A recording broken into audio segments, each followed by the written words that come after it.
Est-ce possible de démarrer un e-commerce en 2 jours? Speed, both in people skills and hard work, will trump anything. The only thing that actually makes them different is speed. Speed. On speed. So speed is Ok, ça va, j'ai compris. Les entrepreneurs à succès disent qu'il faut agir vite. Et on va agir vite. Donc en gros, si on est vendredi et que tu dis à un pote ou un collègue « je vais démarrer un e-commerce », eh bien il faut que le lundi, ça soit fait. Et donc on va voir si c'est possible de démarrer de zéro et de faire un e-commerce en 48 heures.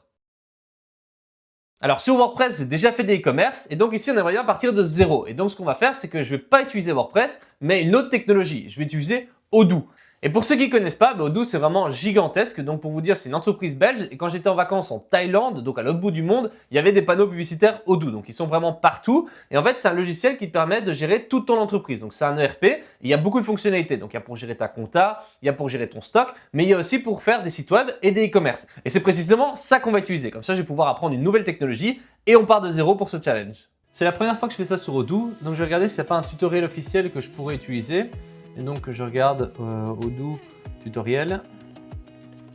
Voilà. Ah ben voilà, Odoo, ils ont une chaîne YouTube en plus aussi. Et sur leur site officiel, donc il y a les tutoriels pour faire le site web et les tutoriels pour faire un e-commerce. Donc voilà, donc c'est 1h10 pour le site web, 57 minutes pour le tutoriel, pour l'e-commerce. Et donc je vais regarder ça et puis après je vous tiens au courant.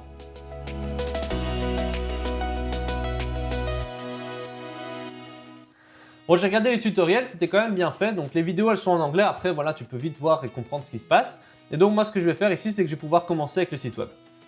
Ça me fait rire parce qu'à la caméra, j'ai vraiment l'impression que mon setup c'est un truc de télé-réalité quoi. Il manque que mon âge et mon prénom et puis après qu'on me pose des questions sur ce qui s'est passé dans la villa. Enfin bref, ici nous ce qu'on fait, c'est du business. Et pour le moment on a un e-commerce, mais on n'a pas encore de produit. Pour mon site e-commerce, de quoi ai-je besoin? Eh bien de produits, parce que si j'ai rien à mettre en vente, personne ne pourra rien acheter et je vais rien gagner. Alors il y a des produits que je peux fabriquer moi-même, donc par exemple admettons j'ai une imprimante 3D, je peux imprimer différentes pièces et les mettre en vente sur mon e-commerce. Après je peux aussi fabriquer des produits digitaux, donc par exemple admettons j'ai envie de faire une application ou un jeu vidéo, eh bien je peux aussi les mettre en vente sur mon propre site e-commerce. Et donc ça c'est toute la catégorie des produits que j'ai fabriqués moi-même, donc c'est-à-dire que c'est vraiment moi qui les fais de A à Z. Après, il y a une autre possibilité qui peut être assez intéressante. Si j'ai pas envie de fabriquer les produits moi-même, je peux très bien contacter une usine. Donc ici, par exemple, tu peux regarder sur Amazon ou Temu ou tout ça. Tu tapes un produit banal comme support téléphone voiture. Eh bien, tu vas voir, il y a plusieurs marques dont tu n'as jamais entendu parler et ils ont tous plus ou moins le même produit. Et en fait, tu te doutes que voilà, si celui-là a été fait dans cette usine-là, peut-être que les autres produits ont même été faits dans la même usine, ou alors c'est vraiment l'usine d'à côté parce que ça ressemble énormément. Et donc c'est un peu aussi ce que faisaient les différents influenceurs. Par exemple, s'ils démarrent une marque de t-shirts, ils vont pas commencer à démarrer une usine de textile en Turquie, ils vont plutôt contacter l'usine et dire voilà, j'aimerais bien imprimer des t-shirts, voici le logo, est-ce qu'on peut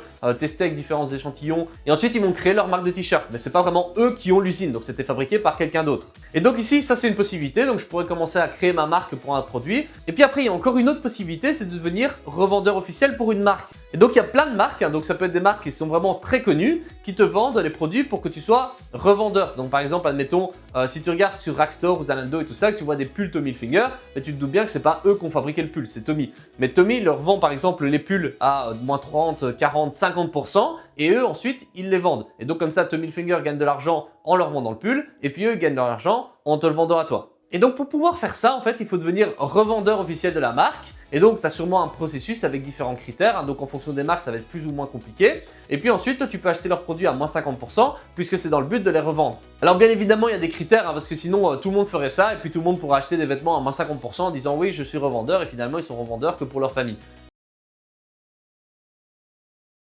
Alors, je t'ai expliqué les différents types de produits qu'on pouvait peut-être vendre sur notre site web parce que voilà, j'ai pas très envie de sourcer des produits de Chine et j'ai pas vraiment le temps pour commencer à fabriquer moi-même des dizaines d'exemplaires de différents produits. Alors, comme tu as pu le voir dans mes autres vidéos, chez moi, il y a toujours beaucoup de décorations Tintin et puis quand j'étais petit, j'avais tous les DVD avec les dessins animés dessus, j'avais aussi tous les BD, enfin bref, j'ai toujours eu plein de trucs Tintin. Et donc, j'avais fait la demande pour être vendeur officiel. Et donc, il y a toute une sélection, il y a différents processus. Et donc, moi, j'ai fait ce processus et j'ai été accepté. Donc, je peux officiellement revendre les figurines. Après, si quelqu'un d'autre veut devenir vendeur, il devra aussi passer par ce processus. Et bon, moi, je conseille toujours, c'est si tu veux devenir revendeur de quelque chose, regarde quelque chose qui t'intéresse. Donc, par exemple, moi, je n'y connais pas grand-chose en parfum, mais tu peux devenir un truc de parfum ou de maquillage ou de vêtements. Enfin bref, ce que tu veux. Mais voilà, c'est une possibilité que tu as aussi. Et donc moi pour ce challenge, comme je suis déjà revendeur, que j'ai les figurines, que je peux faire des photos des figurines, enfin bref, je trouve ça beaucoup plus facile pour moi de faire ça. Et en plus mes parents ils seront contents parce que comme ça s'ils doivent acheter des figurines, ils peuvent le faire directement sur mon site. Donc Odoo pour l'instant c'est assez simple à prendre en main et puis de toute façon ça tombe bien parce que bon, mon objectif c'était pas uniquement de gagner 10 000 € par mois avec ce site e-commerce. De toute façon on sait très bien que si la vidéo est sur YouTube et que c'est un mec qui lance un site e-commerce, ça gagne minimum 10 000 € par mois. Et donc ce que j'aimerais bien ici faire c'est aussi apprendre à utiliser Odoo. Pourquoi? Parce que ça me permettra d'avoir un nouveau service et de savoir le faire. Comme ça si je vois des entreprises qui ont potentiellement Odoo ou pas, je peux aussi installer Odoo de zéro et puis commencer à faire le site e-commerce, et bien je pourrais aussi proposer ce service-là et gagner de l'argent justement en implémentant des sites e-commerce Odoo.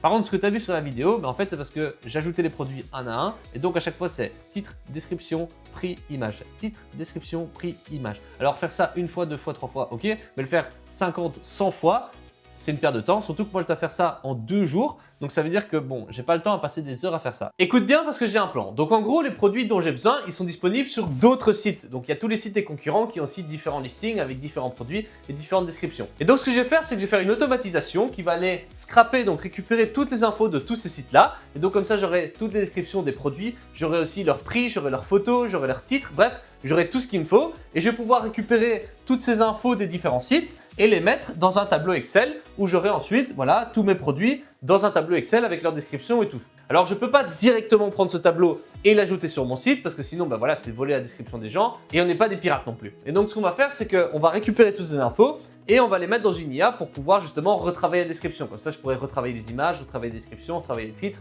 Et en dernier lieu, je corrigerai les prix. Comme ça, je pourrais vérifier que tous les produits sont bien là et que les prix sont bien ajustés. Et comme ça, au lieu de passer 3 heures à copier-coller des descriptions, ce que je vais faire, c'est que je vais faire mon script, je vais faire ma automatisation et ensuite, j'aurai directement tout ça. Et l'avantage de faire comme ça, c'est que pour le moment, ben voilà, ça me sert peut-être pour faire 50 produits, 100 produits. Donc, si je dois rajouter 50 nouveaux produits, eh bien, je pourrais facilement les ajouter directement en un claquement de doigts. Je ne devrais pas commencer à ajouter de nouvelles descriptions et qu'à chaque fois, ça me prenne du temps de tout modifier. Et en plus de ça, j'aurai sûrement des descriptions qui sont de super bonne qualité puisque j'utiliserai différentes sources. Et donc, c'est ce qu'on va faire. Je vais pouvoir automatiser ça et ensuite, je vous montrerai le résultat final.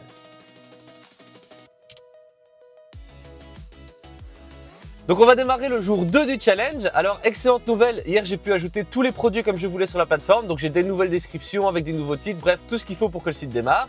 Bon par contre ici ce matin j'ai rendez-vous chez le garagiste donc je démarrerai un peu plus tard. Et comme ça vous voyez que c'est une journée normale, hein, donc c'est pas une journée où je travaille 20 heures par jour, j'ai aussi d'autres activités à faire dans la journée. Et dès que je rentre, je vous montre les produits ajoutés. Comme tu peux le voir, l'automatisation a bien fonctionné puisqu'on a les produits, on a les titres, on a des descriptions, on a des tarifs, bref on a tout ce qu'il nous faut. Par contre il y a juste un petit problème, je sais pas si tu l'as remarqué mais c'est ultra moche. Et en plus de ça, c'est un catalogue, c'est-à-dire que pour le moment, je peux voir les produits, je peux voir les prix, mais je ne peux pas encore acheter. Donc, je vais connecter dans le back-end les différents moyens de paiement et on va travailler sur le design. Moi ici, j'avais plusieurs des objets chez moi, donc je me suis dit, je vais les prendre en photo, comme ça, je pourrais faire des petites animations IA avec et ça pourrait vraiment être sympa pour le design du site web, puisque maintenant ici, tout ce qui reste à faire, c'est du design, mais ça peut s'améliorer au fur et à mesure. Et donc, la réponse à la question, est-ce possible de faire un e-commerce en moins de 2 jours? Eh bien, c'est oui. Et donc, si tu as un projet, lance-le. Do it! Just do it! De toute façon, je pense que ça prend plus de temps d'y penser que de le faire directement. En tout cas, moi ici, j'ai mon site e-commerce lancé et c'est prêt pour la suite. On se retrouvera dans la prochaine vidéo. Ciao!